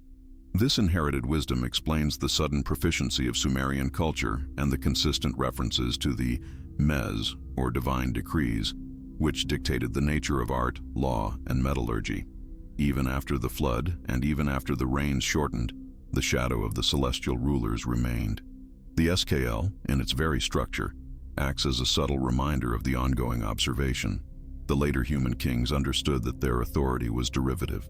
They built ziggurats, stairways to heaven, not just to worship, but perhaps to communicate, to signal their successful stewardship of the inherited civilization. They functioned as the watchers for those who had originally descended. This recurring pattern of observation, of an implied superior scrutiny, explains the intense focus on ritual purity and strict adherence to established protocols in Sumerian society. It was a culture living under perpetual audit. If the Anunnaki were highly advanced biological entities using Earth as a critical node in a larger network, then their involvement didn't vanish. It merely transitioned into a remote monitoring phase, leaving the human proxies to manage the asset. If you feel this line of thought connects the historical dots, comment the phrase, celestial audit. As we approach the culmination of this part of our investigation, we are left not with answers, but with a profound, lingering question regarding our inheritance. If the Sumerian King List is a truthful record of celestial intervention and extended governance, what specific material and intellectual heritage were we left with? Beyond the ruins and the cuneiform, what did the Anunnaki consciously bequeath to humanity? Was it a technology, a genetic trigger, or perhaps a warning about the cycles of destruction and return? The King List, by detailing the immense ages of the pre-Diluvian rulers, ensures that the memory of their longevity, and thus their superiority, remains indelible. It forces us to confront the terrifying thought that our deepest history is not our own achievement, but the byproduct of an agenda that spanned epochs. The next stage of our journey must focus on dissecting the specific details of that inheritance, seeking the direct technological or genetic traces that may still be evident in the human story. We have traversed the dizzying timelines of the Sumerian King List, recognized the material reality of the Anunnaki, and felt the unsettling weight of cycles that dwarf our modern understanding. If you have followed this dense, complex thread of history and potential hidden reality all the way through this Part 6, you are truly committed to challenging the established narrative. This investigation requires dedication, focus, and a willingness to look past comforting myths. To continue this shared discovery, you must ensure you are part of our dedicated community. Take a moment now to subscribe to the channel and leave a like on this video. It is the only way this depth of inquiry can reach others ready to question the true origins of humanity. For your final comment on this segment, please type the single word, Saroi. This confirms your deep engagement with the scale of this ancient mystery. Do not let the thread of this investigation break. Join us immediately in Part 7, which should now be appearing on your screen, as we delve into the genetic echoes left by the celestial rulers. The deepest history is often the most dangerous to uncover. Is it possible that history is not merely a record of what happened, but a deliberate erasure of what preceded it? When we confront the Sumerian King List, we are not just reading names and numbers, we are witnessing a confrontation between human temporality and something profoundly alien to our concept of linear time. The sheer, overwhelming duration assigned to the pre-Diluvian rulers, those kings who descended before the Great Flood, forces a silent, unsettling question upon the attentive observer. Were these beings truly ruling, as we understand governance, or were they managing a process, observing a lengthy cycle that dwarfs our entire recorded history? The first king, Alulim, is credited with reigning 28,800 years, Enmenluana, 43,200 years. These aren't just long reigns. They are cosmological epochs, numbers that resonate less with the human lifespan and more with the periodicity of celestial mechanics. This realization creates the first fissure in our conventional understanding. We are conditioned to see our past through the lens of archaeology, of gradual evolution from stone tools to sophisticated cities. But the King List presents an abrupt incision, a civilizational genesis that seems to appear fully formed, endowed with astronomical and logistical knowledge that should have taken millennia of stumbling human effort to achieve. If the Anunnaki, the beings frequently associated with this descent of kingship, were responsible for this initial framework, then the colossal duration of their reigns implies a fundamental difference in their very biology, their technology, or perhaps their dimension of existence. They were not merely long-lived. They transcended the constraints of aging and decay that define terrestrial life. Imagine the scope of planning, the depth of historical memory that such a lifespan would afford. A king reigning for 40,000 years would witness the slow march of continental drift, the shift of axial tilt, and the completion of grand astronomical cycles that human science is only now mapping in abstract mathematical terms. This staggering longevity suggests that their true residence was never meant to be earthbound in the transient human sense. They were perhaps visitors, observers, or genetic architects operating on a timescale commensurate with the great orbital clockwork. The number 3600, the Sumerian SARS, frequently reappears in the calculations surrounding the Anunnaki's implied homeworld, associated by some researchers with the orbital period of the hypothetical planet Nibiru. While controversial, the persistent numerical echo, the insistence on these vast multiples, compels us to consider whether the King List is not merely a political registry, but a veiled astronomical schedule. Was the duration of a king's rule linked to the time elapsed between significant planetary alignments or cyclical returns? If so, the historical record becomes a celestial almanac, a cipher that connects the rise and fall of ancient Mesopotamian cities to the cosmic movements far beyond our moon and sun. This shift in perspective is deeply destabilizing, moving the narrative from local mythology to universal science, a science perhaps practiced by them and now lost to us.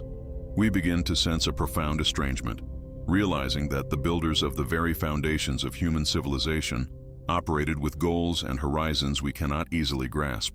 What purpose could motivate such extensive terrestrial stays, measured in tens of thousands of years? It brings us to the haunting recognition that the technology of the Anunnaki might not have been machines or infrastructure, but the mastery of time itself, or perhaps a natural state of being from a place where time flows differently. This recognition is coupled with an unsettling anxiety. If they were here for such specific, prolonged durations dictated by cosmic timing, does that same timing mandate a return? This realization requires careful consideration. If the King List is indeed an encoded record, we must pause and fully absorb the implications of its continuity, or rather, its abrupt interruption. The narrative arc moves relentlessly toward the Great Flood, the Deluge, a demarcation line that resets the clock and dramatically shortens the reigns of the subsequent kings. The post-Diluvian reigns, while still impressive by human standards, fall into the hundreds, and eventually, the tens of years. This sudden collapse in longevity is the physical evidence of the cataclysm, but also suggests a profound change in the operational protocol of the kingship. The shift implies that either the original rulers departed, taking their mastery of time with them, or that the system itself was radically adapted to function under the constraints of a world scarred and transformed by disaster, necessitating a handover to human proxies or hybrids. This transition from the cosmic reigns to the more recognizably human ones is where the historical record becomes a broken mirror, reflecting fragments of the truth. We are left only with the shattered image of a civilization that possessed a temporal scale we deem impossible. It is crucial for anyone attempting to piece together this monumental puzzle to pause and reflect on the true weight of these initial numbers. They are the bedrock of the entire hypothesis, the signal that something entirely other initiated the human project. Take a moment to fully internalize the implications of 40,000 years. Imagine attempting to communicate that concept to a person living 5,000 years ago, or even to a contemporary mind struggling with the concept of geologic time. The sheer scope demands that we approach this material not just as passive recipients of information, but as active investigators. If these ideas resonate with your curiosity, and if you are finding yourself drawn deeper into this labyrinth of ancient records, please consider engaging further. Hit the like button, subscribe to the channel, and share your thoughts in the comments below. Let us know which specific king's reign you find the most intriguing, or what phrase best encapsulates this feeling of historical displacement. Your collective insights are the extension of this very investigation, helping us illuminate the shadows of forgotten ages. The focus must now shift from the duration of the rule to the substance of it. What did these Anunnaki rulers actually do during those monumental epochs? The traditional Sumerian accounts, shrouded in mythology, speak of the transfer of the me, divine decrees or fundamental templates of civilization, encompassing everything from kingship and ritual to craftwork and justice. These me-shirs were not merely legal statutes. They represented the totality of superior knowledge, the foundational programming for a functional society. If the Anunnaki were indeed the original guardians of the cycles, Their long reigns were perhaps dedicated to the continuous calibration and implementation of these templates, ensuring that the nascent human civilization developed along a prescribed, stable path. The unease truly sets in when we consider the implications of this supervision. If they provided the blueprint, then human history is not a spontaneous ascent but a guided experiment.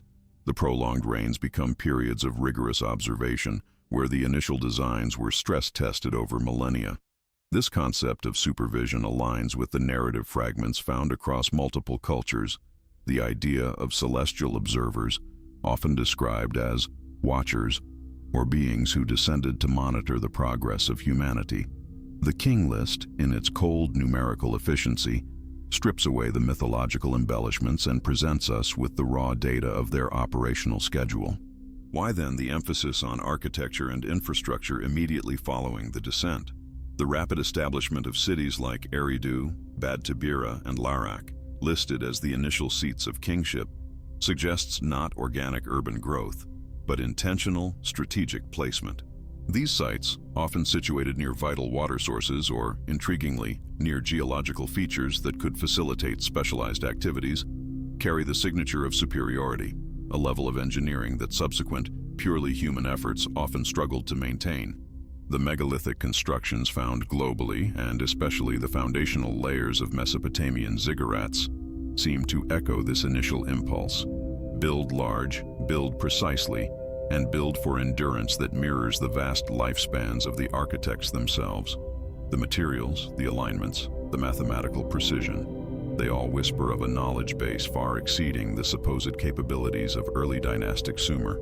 This leaves us grappling with the inherent mystery of their ultimate departure or withdrawal. After the flood, the direct multi-millennial kingship ceases, but the infrastructure remains, and the knowledge, is retained, albeit often in distorted or mythologized forms. This absence, coupled with the legacy, suggests a cyclical pattern: arrival, establishment, supervision, and then a strategic withdrawal, perhaps timed once again by the great celestial gears. The Sumerian obsession with astronomical observation, their rigorous documentation of celestial bodies, might not have been purely philosophical but fundamentally practical, keeping track of the expected sign, the inevitable period of the cosmic clock when the conditions for their presence, or return, would align once more. The lingering question of return is a thread woven deeply into the fabric of subsequent Mesopotamian belief. The various deities, the manifestations of the Anunnaki, were constantly propitiated, not just out of fear, but perhaps out of expectation. The temples were conceived as landing platforms, waiting houses, places of rendezvous. This pervasive expectation of periodic intervention complicates the narrative of simple mythological gods.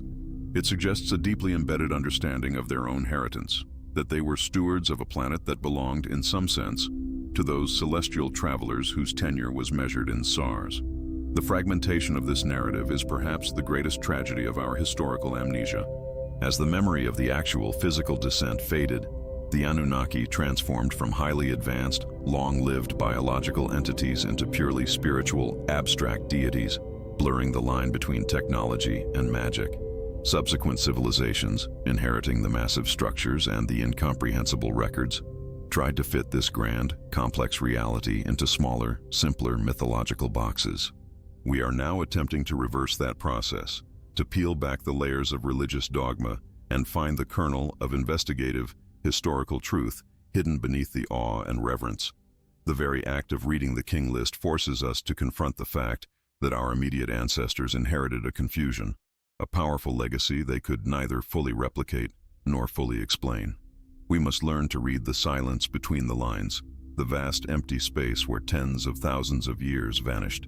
The relentless depth of this inquiry is what defines our pursuit. We are attempting to retrieve a lost origin story, one that implies a radical reconfiguration of human identity. If humanity was, by design, intended to function within the parameters set forth by these long-reigning overseers, what happens when the observers leave? What happens to the experiment when the laboratory is abandoned and only the notes remain? The answer perhaps lies not just in the King List itself, but in the echoes of their existence found in the deep structure of our oldest known civilizational patterns. setting the stage for the next crucial revelation about the transfer of genetic material and the true definition of creation. We are pushing the boundaries of what is considered accepted history, venturing into a territory where numbers defy human lifespan and where the founding figures of civilization are extraterrestrial observers.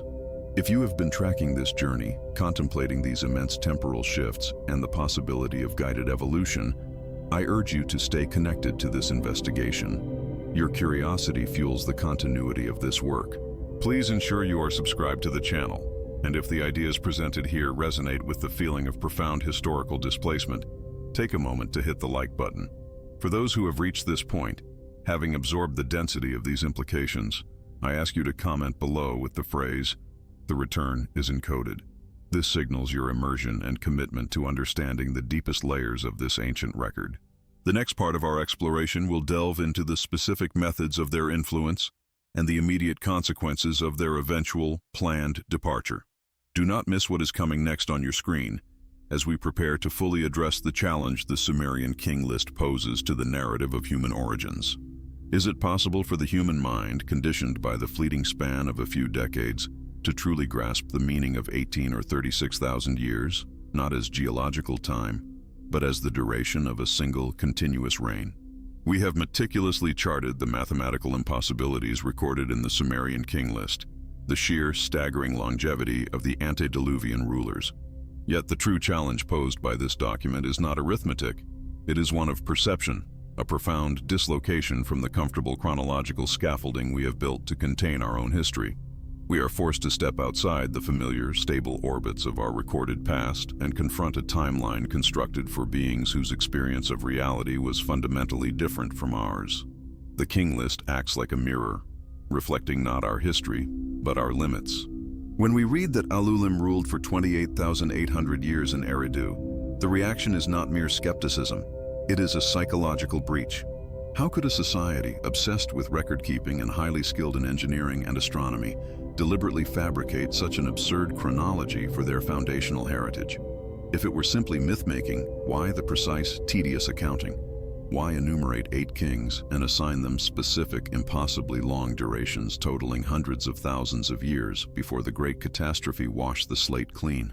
The insistence on such precise yet unbelievable figures suggests not creative fantasy, but perhaps a failed attempt to translate a colossal temporal scale into terms that late Sumerian scribes could manage, or that their human subject kings could vaguely comprehend.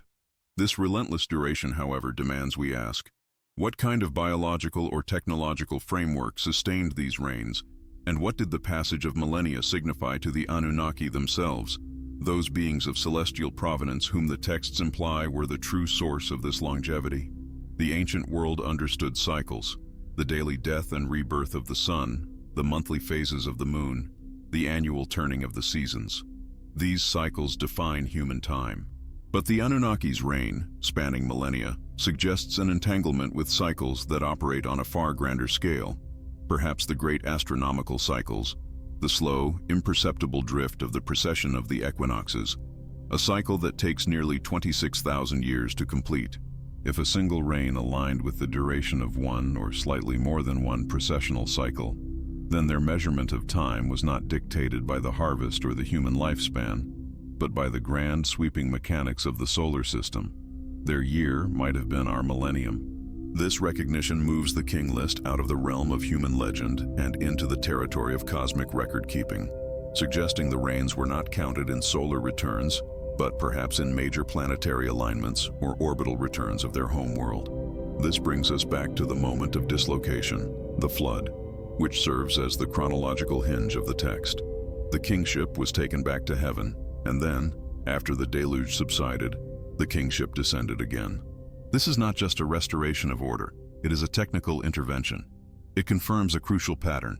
The source of authority, the right to rule, the advanced knowledge, the capacity for civilization, was not inherent to humanity, but was temporarily delegated, controlled, and occasionally withdrawn by the celestial observers. We are looking at a story of observation, stewardship, and perhaps a highly restrictive non-interference policy that was only interrupted when crises, like the catastrophic flood, mandated direct intervention. If you find yourself pausing, rereading these ancient phrases, and questioning the very foundations of accepted human history, you are participating in the investigation. The journey into the King List and the legacy of the Anunnaki requires patience and an open mind, for the implications of these records are vast. If you wish to continue exploring these intricate connections, the link between cosmic cycles and terrestrial civilization, take a moment to engage with this content, sharing your thoughts below, perhaps by commenting the word Eridu or cycle, allows us to gauge the collective interest in unraveling these deeply buried secrets. Your attention and willingness to subscribe ensure this complex, ongoing narrative can reach others ready to question the established timeline.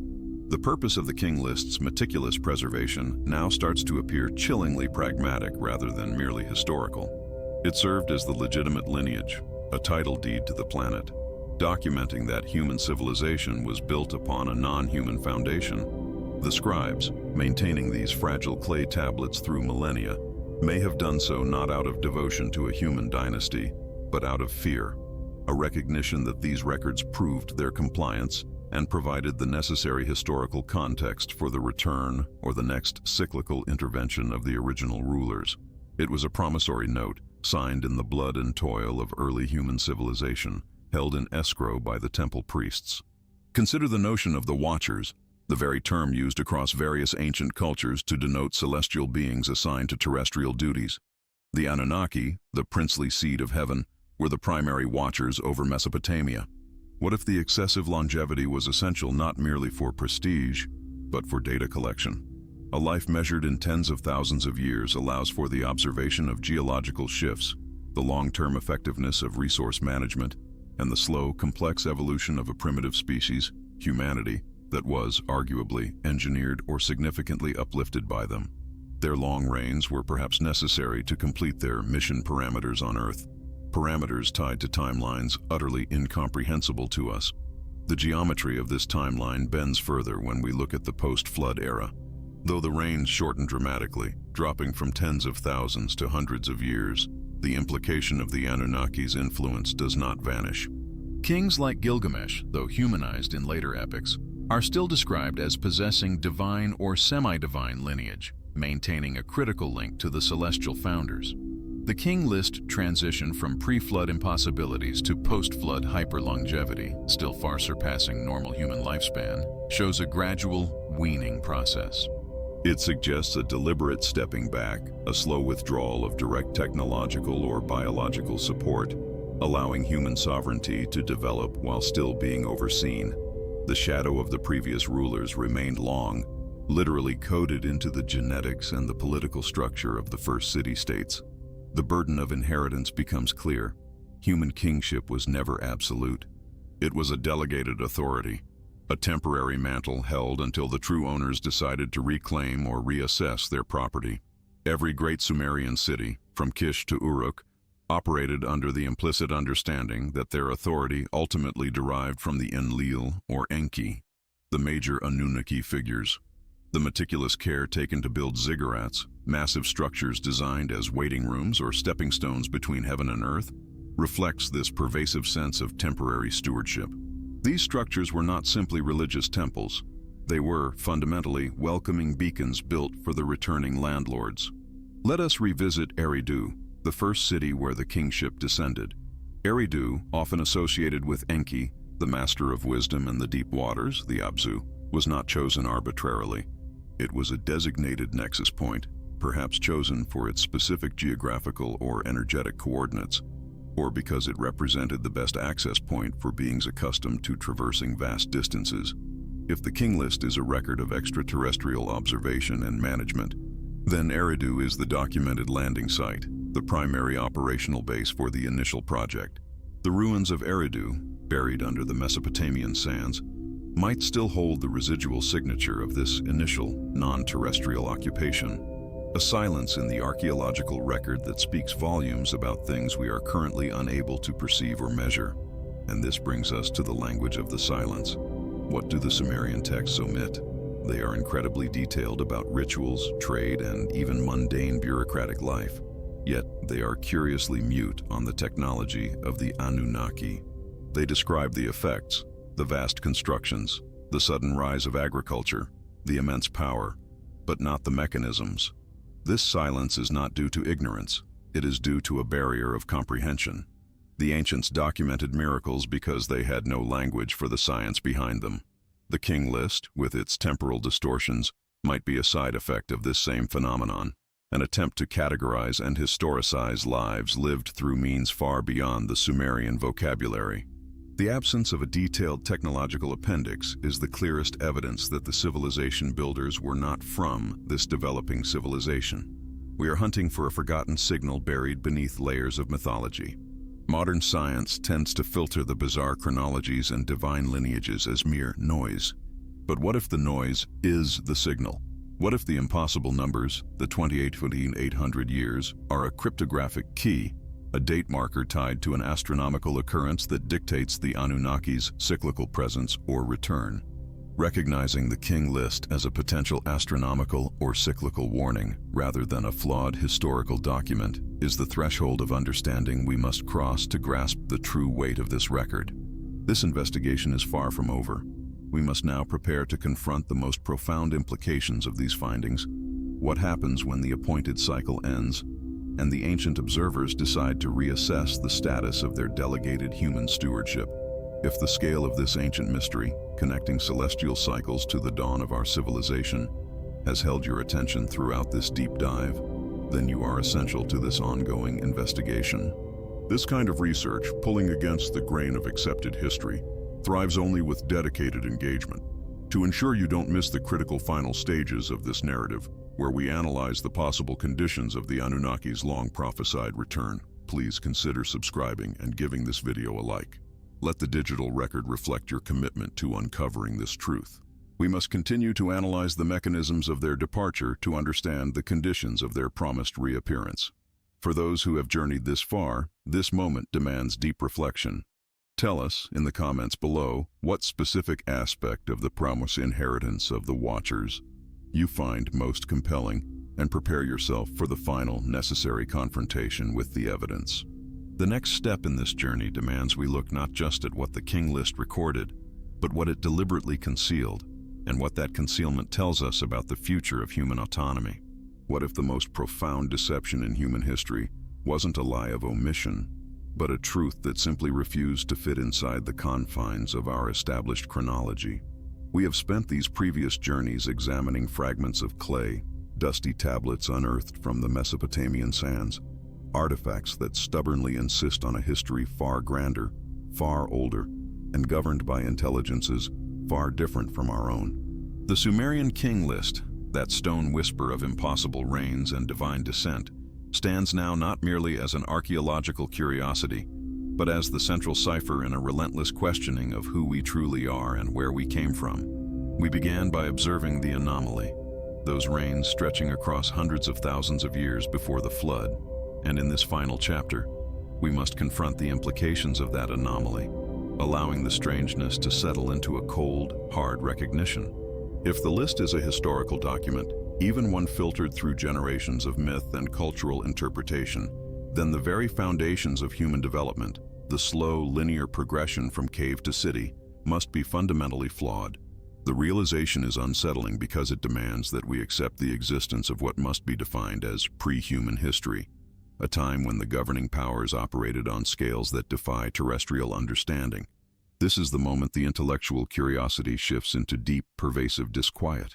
We are forced to step outside the familiar narrative of Homo sapiens' slow climb and acknowledge the shadow of the Anunnaki, those who descended from the heavens, as potential architects, not simply mythical gods. The list is in effect a logbook charting the duration of their direct hands-on intervention. Why did they leave? Or perhaps the more crucial question, implied by the astronomical duration of their rule, is, why did they stay for only a specific period, and what dictates their cyclical absence? When we look at the total span of the reigns, they begin to resemble orbital mechanics more than political governance. They speak of cycles, vast cosmic movements that necessitate their presence here for millennia, followed by equally vast periods of withdrawal. This understanding is critical because it moves the Anunnaki narrative from a simple creation myth to a complex, calculated blueprint of cosmic stewardship. They didn't just abandon us. They entered a state of calculated absence, retreating behind the veil of myth, allowing the engineered product, humanity, to mature or deviate, observed from a distance that only celestial dynamics can mandate. The King List becomes not just a chronology of kings, but a roadmap of these vast cycles, a silent clock counting down the time until the alignment that necessitates their potential return. This deep dive into the historical record demands a profound level of engagement, a willingness to dismantle cherished beliefs about our isolated evolution. If these ideas resonate within you, if you feel the weight of these possibilities pulling you further down this hidden stream of history, then you are a fellow traveler on this path of discovery. I invite you to pause, internalize the unsettling length of those early reigns, and share your most significant realization in the comments below, letting your curiosity guide the investigation forward. The unfolding of the cyclic blueprint, hidden within the monotonous enumeration of ancient rulers, suggests that time for these beings was not the fleeting linear resource we perceive. Their lifespans, reflected in the reigns of their early proxies, hint at a biology tied to the slow grind of the cosmos. The numbers, tens of thousands of years, align far more closely with celestial orbits than with human generations. This compels us to recognize that the list is an artifact designed for a longevity far exceeding our own, meant perhaps as an internal marker for the Anunnaki themselves, a way to measure the progress of their terrestrial project against the backdrop of their own great year. They left behind a mechanism, a civilization, Sumer, that understood the stars intimately, encoding not just astronomical data, but existential information into the very structure of their society. The observer's calculated absence following the mythological flood event represents the shift from direct supervision to a policy of remote influence. They retreated, yes, but their infrastructure, the knowledge, the organizational principles, the genetic imprints, remained. The Sumerian King List post-flood shows a sharp, immediate reduction in the length of the reigns, transitioning into the recognizable historical spans we see today. This transition is the ultimate evidence of an intervention, the removal of the long-lived overseers and the transfer of power to fully mortal human proxies. The divine mandate remained, but the biological anchor was severed. This is the moment history, as we define it, truly begins, marked by the rapid forgetting of the knowledge that enabled the impossible longevity. Yet the imprint of the inheritors remains startlingly clear. Why did Sumer appear so suddenly, possessing knowledge of mathematics, writing, complex engineering, and astronomy, seemingly ex nihilo? Scholars wrestle endlessly with the Sumerian problem, the spontaneous emergence of full civilization. The King List offers a profoundly simple, if radical, explanation. This was not spontaneous emergence. This was inherited infrastructure. The Anunnaki departed, leaving the highly specialized tools, systems, and foundational concepts in the hands of the human population they had shaped. The list itself is part of that inheritance, a sacred ritualistic record meant to legitimize human rule by connecting it directly to those who came before. We stand at the threshold of recognition, the moment where the academic discipline of history collides violently with the realm of potential memory and myth. The names on the list, those impossibly ancient rulers, bridge the physical world and the mythological realm, forcing us to ask, if they truly existed, what defines existence when measured against a cosmic clock? We are looking not at kings in the traditional sense, but perhaps at viceroys, specialized stewards put in place during the long years when the principal Anunnaki figures were occupied elsewhere, or perhaps simply in transit. The King List is the historical record of an engineered reality, a secret history whispered in cuneiform. This brings us to the weight of the primal secret, the true purpose of humanity. If the Anunnaki were here for resources, specifically gold, as some interpretations of the tablets suggest, then human beings were engineered as a workforce, a specialized tool. The existential dread inherent in this realization is that our sophisticated emotional and intellectual complexity may be a byproduct, an unforeseen consequence of the genetic refinement necessary to create a compliant and enduring labor force. The Sumerian accounts describe humanity as subservient, often created to relieve the Anunnaki of burdensome toil. The King List, by establishing the long, unbroken line of divinely sanctioned rule, reinforces this hierarchy, reminding the inheritors of their origin and their place beneath the heavenly observers. The ultimate revelation of the King List, the narrative element that holds the greatest power for future reflection, is the inevitability of the recurrence. The extreme duration of the early reigns, the subsequent abrupt cutoff, and the clear distinction between the divine kingship and the human kingship all point to a cyclical pattern. If their initial presence was tied to a major celestial event, the arrival or proximity of their home world, the hypothetical Nibiru, then the structure of the list serves as a constant, latent reminder of their expected return when that cosmic cycle completes its turn. The list is a historical marker, but it also functions as a prophetic document.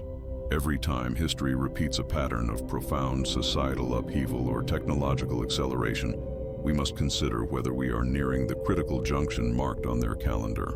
The final warning whispered in clay is one of proportion and humility. The sheer scale of the chronology reminds us that our current civilization, brilliant and complex as it is but a fleeting moment within a much larger, pre-existing structure. The King List teaches us that technological advancement does not guarantee longevity. In fact, the greatest periods of rule, those that defined the very shape of the earth, were governed by powers whose knowledge dwarfed our own. The warning is simple: we are not the first, nor are we likely to be the last. Our history is a parenthesis in the Anunnaki's chronicle. The greatest danger is not that they will return, but that we will remain ignorant of the cycles that govern their presence, repeating the pattern of creation, dependence, absence, and eventual profound forgetting. We are left with the silent question posed to the stars. Are we truly alone in guiding our destiny, or is there an invisible architecture overseeing our progress? The King List forces us to hold two opposing realities in our minds simultaneously: the rational, quantifiable history of human civilization, and the vast, inhuman narrative of the ancient rulers whose deeds shape the very environment we inhabit. The persistence of the Sumerian King List across millennia, meticulously copied and preserved, speaks volumes. It was not preserved merely as an old story, but as vital information, a key to understanding the parameters of our own existence and the profound mystery of the Anunnaki's heritage. The ultimate challenge is to recognize that we are not the authors of the entire story.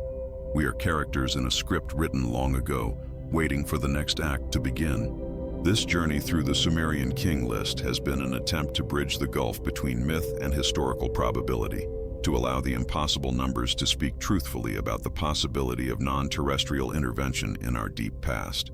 If you have followed this extensive, detailed investigation, if you have allowed the magnitude of the Anunnaki cycles to reshape your understanding of time and origin, then you have demonstrated a rare dedication to uncovering the profound truths hidden beneath the surface of accepted history. If this narrative, crafted from the clay tablets of ancient Mesopotamia, has earned your focus and your contemplation, I ask you now to ensure you are subscribed to the channel. Only by joining this community of inquiry can you ensure you receive the next stages of this investigation as we delve deeper into related historical paradoxes. Give this video a like if the silent, cyclical nature of the King List has unsettled your perception of reality. And finally, to mark your commitment to this continuous process of discovery, please leave a comment with the specific phrase, "I choose to remember the cycles." Your engagement is the fuel that drives this deep exploration. The shadows of the past are long, and the future is simply the return of the ancient. Keep watching. The next piece of the puzzle is already waiting to be revealed on your screen.